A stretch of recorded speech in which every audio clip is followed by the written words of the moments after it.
Hello again, everyone. The Horror Nerd Todd Staruch here at New Jersey HorrorCon and Film Festival at the Showboat in Atlantic City, New Jersey.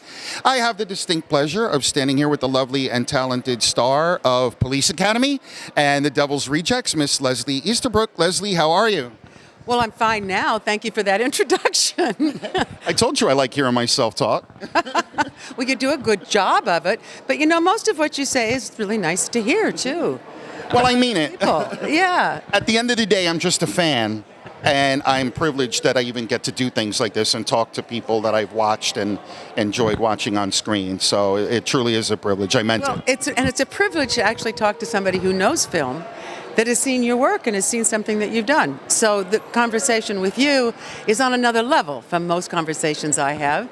And I appreciate that, and I appreciate being here.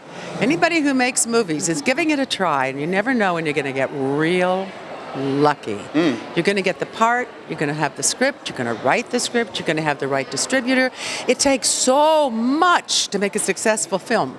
So I say anybody who dives in and wants to do it is brave and courageous. Maybe a little crazy. A little bit idiotic. Oh, okay, I'll buy that. And it's the idiotic that I really like. Oh, that's great. I love that. Now, that was a great intro. I'm a little verklempt now. I'm having a total fanboy moment. So that's one of my favorite sayings, and I just don't hear it in California. I'm verklempt. Well, you're in New Jersey now. And I am verklempt. I have to carry a heavy suitcase all afternoon.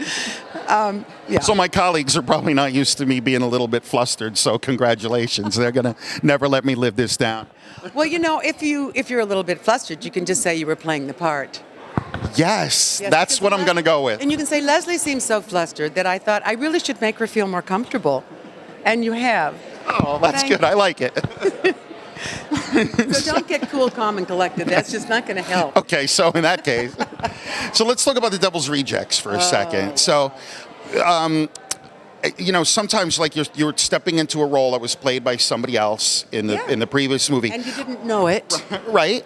Are there any unique challenges associated with that kind of a scenario?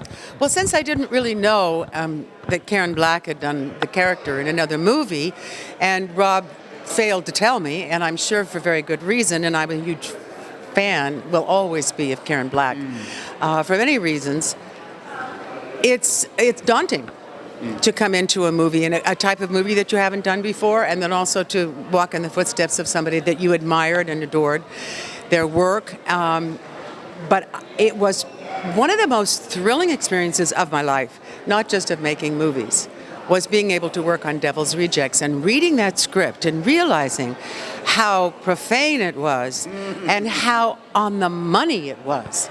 I mean, everything, all the I's were dotted, the T's were crossed. It was just a wonderful script and a wonderful story and fascinating, awful people. And I thought, I can do this. I'd love to give it a shot. I'd love to give it a try. And I'm so glad that I did.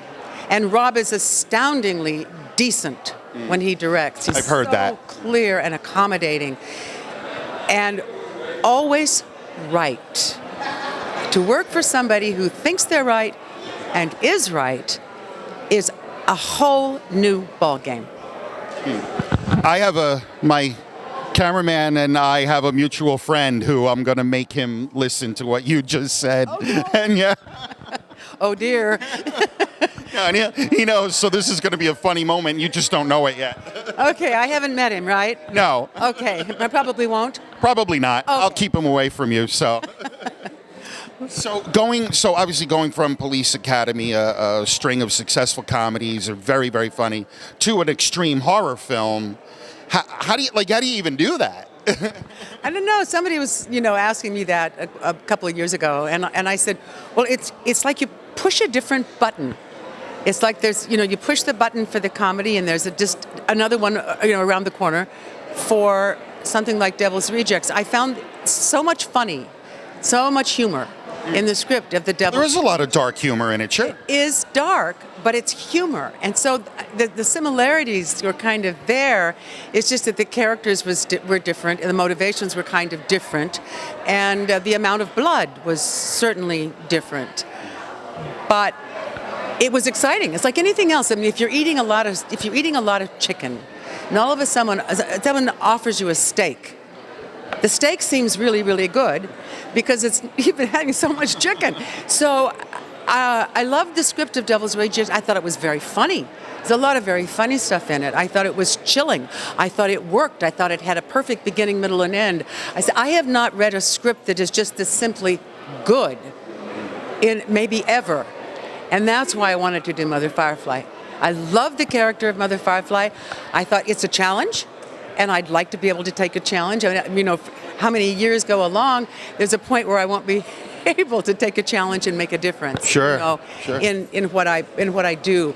But you don't, as an actor, ever want to get stuck in a character or on a character. You want to always stay flexible. And this was a real opportunity for me, and I had a ball. I loved Rob. I loved the entire cast. These days it's missing Sid that's really hard. Yeah. I was really, really, really attached to him, and it was an amazing, extraordinary experience on all levels. So I'm thrilled. I'm absolutely thrilled that I said yes, that I did it. I was just so shocked to be offered. Right. Mother Firefly. I think she's an amazing, amazing character. And I put a lot of energy into her. And I don't want to lose her. Not like I'm saying I want to play her again, but it's that kind of character. It's like Callahan is great. She was such a by the book, whatever, but I like the guys. That I loved about Callahan. But with Mother Firefly, it's like we just got photobombed. People are oblivious. I know. But it was a seamless. The writing is just marvelous. Yeah. And for Mother Firefly, for everybody in Devil's Rejects, it's terrific. Yeah, it is a great movie. It's one of my personal favorite horror movies. So, and you were fantastic in it. So thank you very much. It does. Nice the creepiness really does come across. Yeah, it was nice to hear that you really liked it too. But I don't know anybody that I've said see this and they say, oh, I can't watch horror, and they look at it and they say that's a terrific film. They forget that it's horror. They just are looking at the craft and the director's work. And the work of everybody on the film. And they go, that was really a good experience. But otherwise, they wouldn't have looked at the film.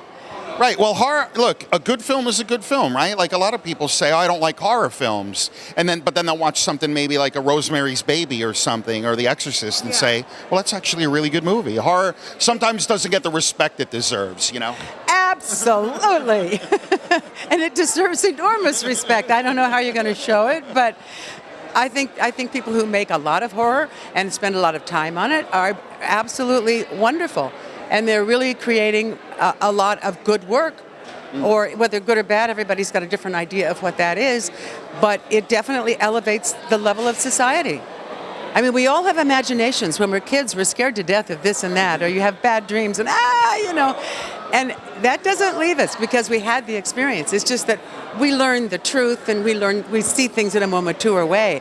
But that little kid is still there, and I think in all of us, that is frightened of this and doesn't quite understand that. And as I get older, I'm finding that I'm beginning to forget things and lose things and be more like a kid. So I had this experience, in the middle, and now, I can just settle down and say, well, I learned what it was like to scream from the top of my lungs and actually have it be heard all over the world. Right? Exactly. Say that. It's not like I want that on my tombstone, but I'm putting it on mine now that you said it. I'm just so glad to have had this opportunity. I can't tell you. Thank you, Rob. I will always be in debt. That is awesome. It's so great to hear you talk about it like that. So we're here at a horror convention, New Jersey HorrorCon. So my final question is kind of two-part. What do you think of this show experience so far? And does it ever surprise you that after, some of the films have been out now for a very long time, that the fans still come to these shows to line up to meet you and talk to you about these movies? Does it ever surprise you anymore? It's wonderful. It doesn't surprise me. I think that the films are having their due.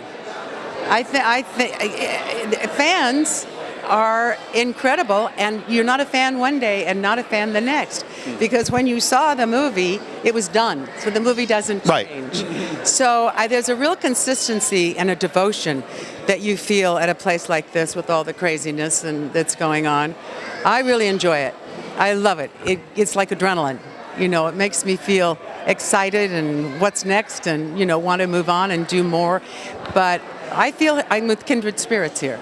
So that's nice. Well, that does come across because at the end, I'm just a fan at heart. So I do get that coming across from you, how you feel about it. Yeah, I'm just a fan. I'm a fan.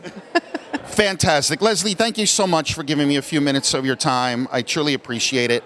I wish you much success in the future. And why don't you tell the fans real quick if you've got anything that you're working on currently and how they can find out about it. Well, I don't actually have anything that I'm working on currently, but there are a couple of things that are in the can that haven't come out yet, and I can't remember the names of them because this is like the last day of the event here, and I'm having a mother firefly. I'm really too old for this. I can't remember. Listen, I feel you. But I mean, I'm not working on anything now, but I do get scripts and look at them, and then one thing or another. They're rather low budget films, and it's hard to raise money even for a low budget film. So I never know if a film is going to get made or not. All I can say is if this is like on the air somewhere and people are seeing it, that invest in a horror film. Just give it a shot because there's no like, whatever's the limit, something a limit. There is no limit in horror. And you can do something that is truly original and wild and wonderful and have a huge fan base if you get the whole thing together. So I say invest in horror. Awesome. Words of wisdom right here from Leslie Easterbrook, everybody. And we all have an imagination, and we all were scared as kids by our own imagination. So it's just, yes, it's like a completion as an old person to want everybody to make horror. Sorry, I interrupted you. No, not at all. This has been fabulous. Like, it was a really great time I had here, and I truly appreciate it. Thank you. I appreciate it, too. All right. And I appreciate all of you. Leslie Easterbrook, everybody, here at New Jersey HorrorCon and Film Festival at the Showboat Hotel in Atlantic City. The Horror Nerds signing off. We will see all of you in the next interview.